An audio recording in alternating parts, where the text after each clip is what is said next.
Thank you.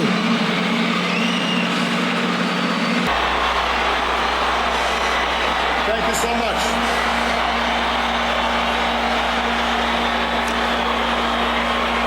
Thank you.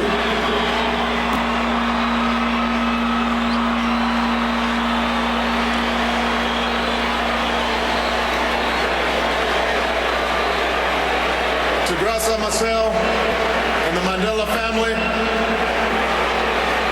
to President Zuma and members of the government, to heads of states and government, past and present, distinguished guests, it is a singular honor to be with you today, to celebrate a life like no other. To the people of South Africa,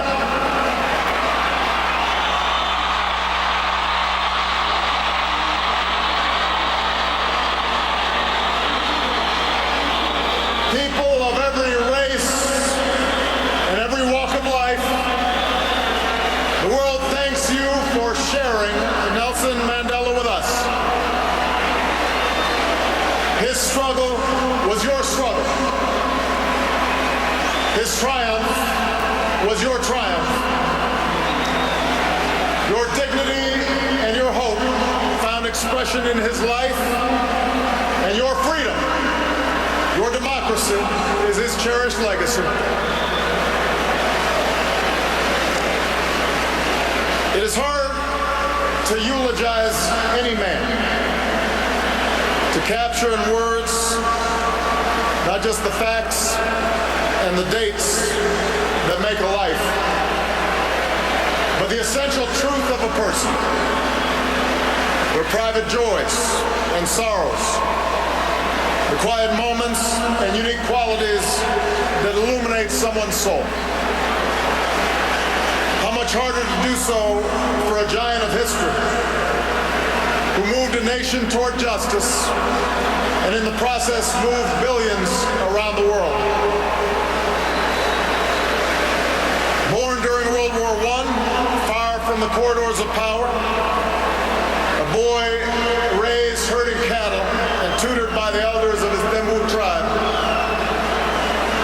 Madiba would emerge as the last great liberator of the 20th century.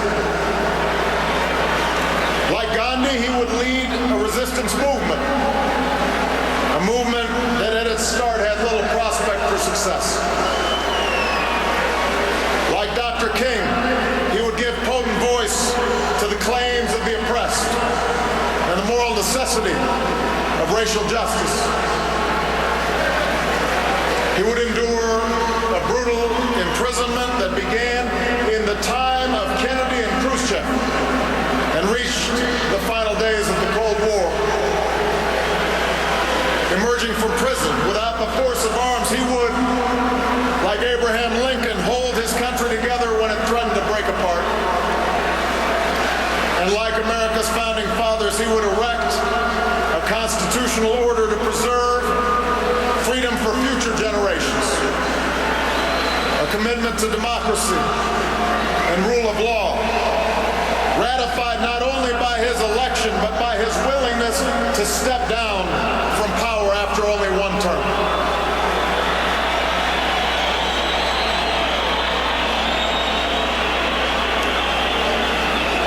Given the sweep of his life, the scope of his accomplishments, the adoration that he so rightly earned, it's tempting, I think, to remember Nelson Mandela as an icon, smiling and serene, detached from the tawdry affairs of lesser men. But Madiba himself strongly resisted such a lifeless portrait.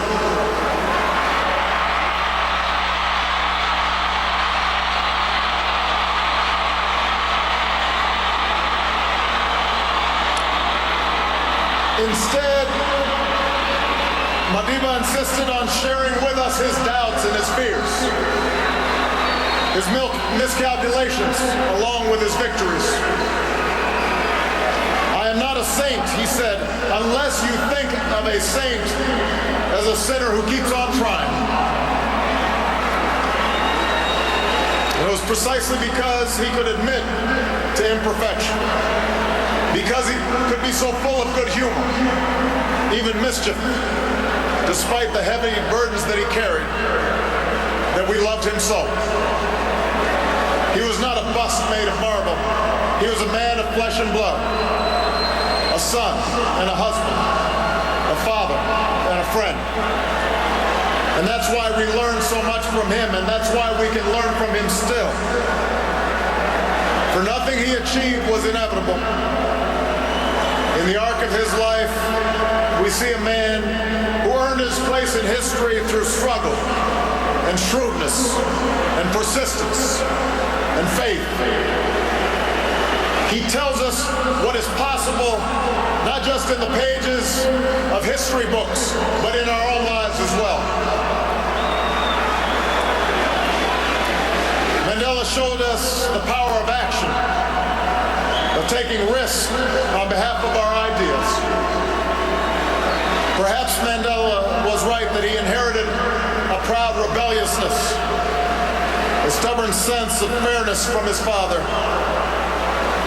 And we know he shared with millions of black and colored South Africans the anger born of 1,000 slights, 1,000 indignities, 1,000 unremembered moments, a desire to fight the system that imprisoned my people, he said.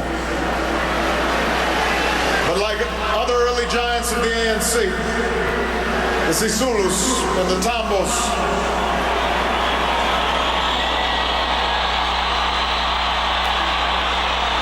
Madiba disciplined his anger and channeled his desire to fight into organization and platforms and strategies for action, so men and women could stand up for their God-given dignity. Moreover, he accepted the consequences of his actions, knowing that standing up to powerful interests and injustice carries a price. I have fought against white domination, and I have fought against black domination. I've cherished the ideal of a democratic and free society in which all persons live together in harmony and equal opportunities. It is an ideal which I hope to live for and to achieve. But if needs be, it is an ideal for which I am prepared to die.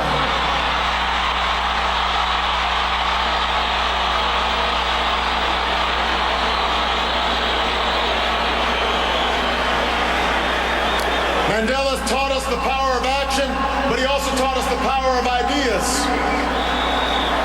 the importance of reason and arguments, the need to study not only those who you agree with, but also those who you don't agree with.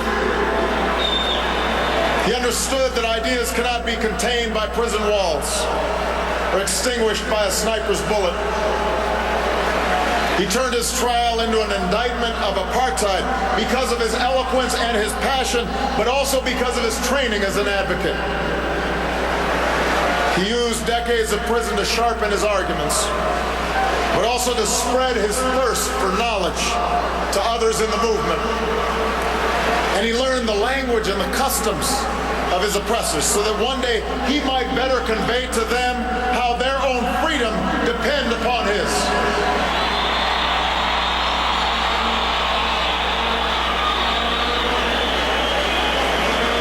Mandela just demonstrated that action and ideas are not enough. No matter how right, they must also be chiseled in the law and institutions. He was practical, testing his beliefs against the hard surface of circumstance and history.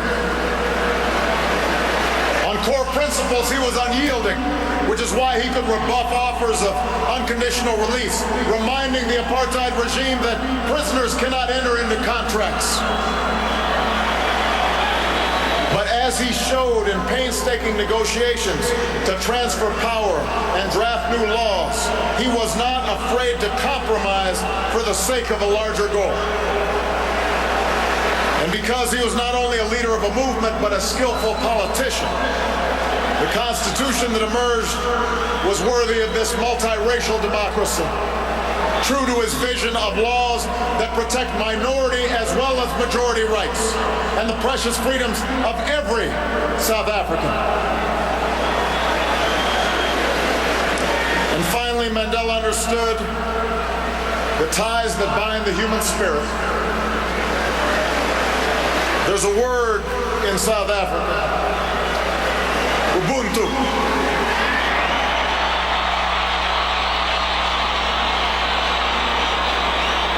A word that captures Mandela's greatest gift. His recognition that we are all bound together in ways that are invisible to the eye. That there's a oneness to humanity. That we achieve ourselves by sharing ourselves with others and caring for those around us. We can never know how much of this sense was innate in him or how much was shaped in a dark and solitary cell. But we remember the gestures, large and small, introducing his jailers as honored guests at his inauguration, taking a pitch in a Springbok uniform, turning his family's heartbreak into a call to confront HIV/AIDS, that revealed the depths of his empathy and his understanding. He not only embodied Ubuntu, he taught millions to find that truth within themselves. It took a man like Madiba to free not just the prisoner, but the jailer as well. To show that you must trust others so that they may trust you. To teach that reconciliation is not a matter of ignoring a cruel past, but a means of confronting it with inclusion and generosity and truth. He changed laws, but he also changed hearts. For the people of South Africa, for those he inspired around the globe, Madiba's passing is rightly a time of mourning and a time to celebrate a heroic life. But I believe it should also prompt in each of us a time for self-reflection. With honesty, regardless of our station or our circumstance, we must ask, how well have I applied his lessons in my own life? It's a question I ask myself as a man and as a president. We know that, like South Africa, the United States had to overcome centuries of racial subjugation. As was true here, it took sacrifice, the sacrifices of countless people, known and unknown, to see the dawn of a new day. Michelle and I are beneficiaries of that struggle.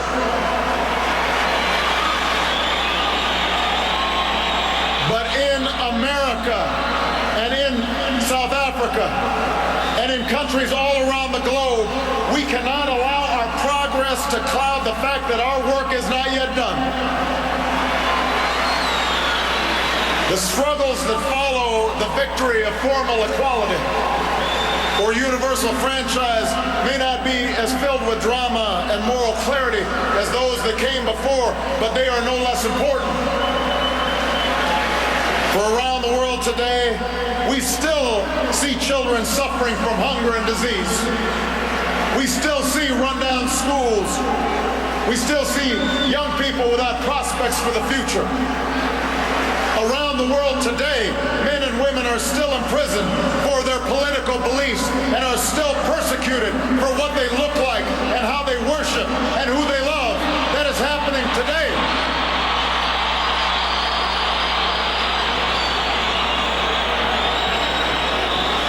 And so we too must act on behalf of justice. We too must act on behalf of peace. There are too many people who happily embrace Madiba's legacy of racial reconciliation, but passionately resist even modest reforms that would challenge chronic poverty and growing inequality. There are too many leaders who claim solidarity with Madiba's struggle for freedom, but do not tolerate dissent from their own people.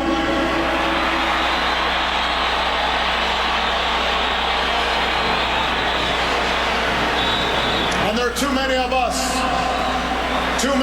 on the sidelines, comfortable in complacency or cynicism, when our voices must be heard.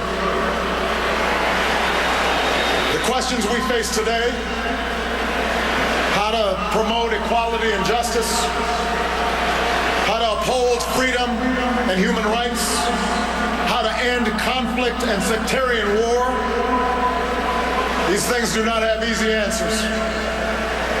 But there were no easy answers in front of that child born in World War I. Nelson Mandela reminds us that it always seems impossible until it is done. South Africa shows that is true. South Africa shows we can change, that we can choose a world defined not by our differences, but by our common hopes. We can choose a world defined not by conflict, but by peace and justice and opportunity.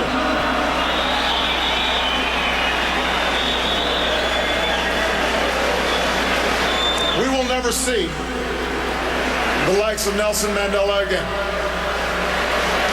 But let me say to the young people of Africa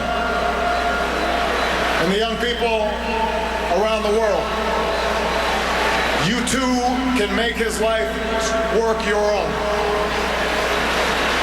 Over 30 years ago, while still a student, I learned of Nelson Mandela and the struggles taking place in this beautiful land.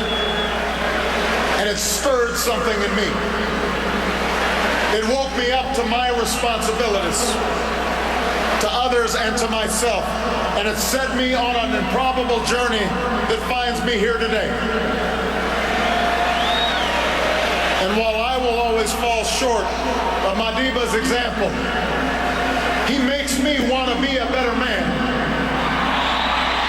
He speaks to what's best inside us.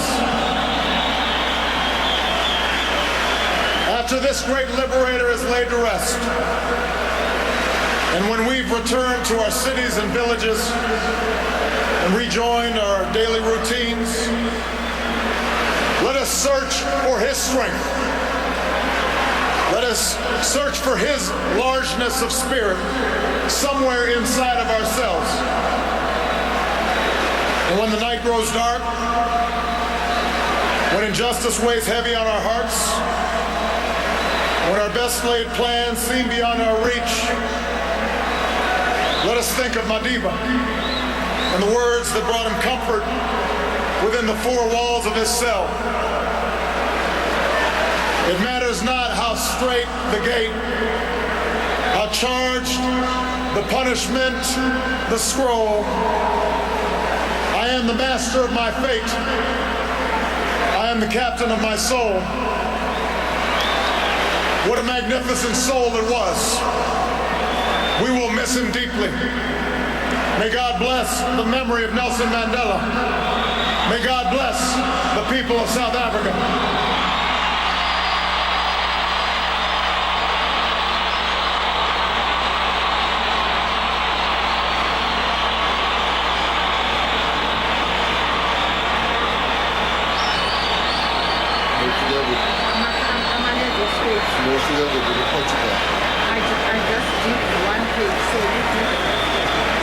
We'd like to thank President Barack Obama for his comforting words.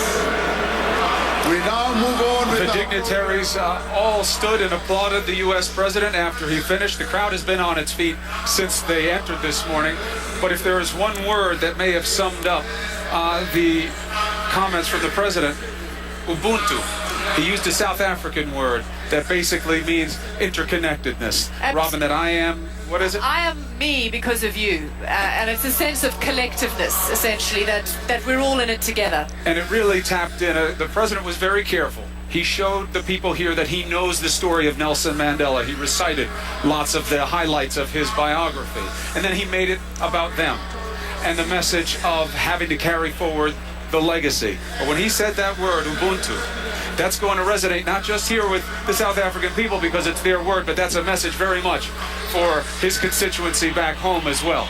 And he made some very important points about the massively indispensable contribution of Nelson Mandela. He said, like Lincoln, Mandela kept this country together in the end rather than it disintegrating. And he also said that unlike so many others, Mandela was elected and stepped down.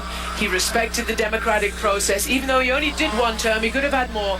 Nonetheless, making a clear example to the rest, many people in this continent who take power and hang on to it forever. So they're And really, many of them are sitting here. Yes, So it was indeed they are, yeah. A pointed comment at them too. Learn the lessons of history. And what was that he said? You can hold history in your hearts. Yes. Encouraging people to not forget the lessons or the symbols or the sense of what Mandela taught. And President Obama had earlier said that Nelson Mandela now belongs to the ages, which is a beautiful sentiment, but not his own. Edward Stanton, Secretary of the Navy under Abraham Lincoln, used those words when Lincoln was taken from the world. So an interesting parallel to Christian's point. Precisely, and I think the president truly believes, and obviously was referring precisely to those words and to that sentiment, that this is the same kind of historical figure, that Mandela is the heir to Lincoln. Now, John King, if I may bring you in here, your take on the president's remarks, what they mean here and what they mean back home. Well, I think it was quite fitting for the president to, at the end, connect his own story to Mandela's story. But look, when big leaders pass, there's a lot of hyperbole, sometimes great exaggeration at the farewells, at the memorial services. Can you imagine a speech in which a leader of a great nation, President Obama in this case, Thank you very much for links coming. Mandela, and you see the president there saying some farewells as he makes his way off the stage, compares a man to Gandhi, to Lincoln, and to Martin Luther King in one speech. And into one speech, and can keep a straight face as he does so. Again, it is the singular nature of this event. And the president clearly, as you mentioned, he knows the biography. He knew it as a student. He knows it as a president. And he was just trying to make his own little mark on this service, the soggy service, as you see the president making his farewell there. But to hear a speech in which you compare a man to Gandhi, to King, and to Lincoln, and you do so with no hesitation, tells you everything you need to know about Nelson Mandela. As the president was exiting there, John, we saw him comforting the widow, Graça Machel, who was here. He paid his respects to people there from the family, and then he exited. Now, obviously, today is not about the President of the United States. It's about Nelson Mandela and the people of South Africa. Many are inside. There are also those who are outside. Aisha Sase is obviously outside for us now, monitoring the scene. Aisha, what is it like there? Well, Chris, it is quieting down somewhat outside, and I guess you can blame the terrible weather conditions for that. But we've also seen a steady stream of people actually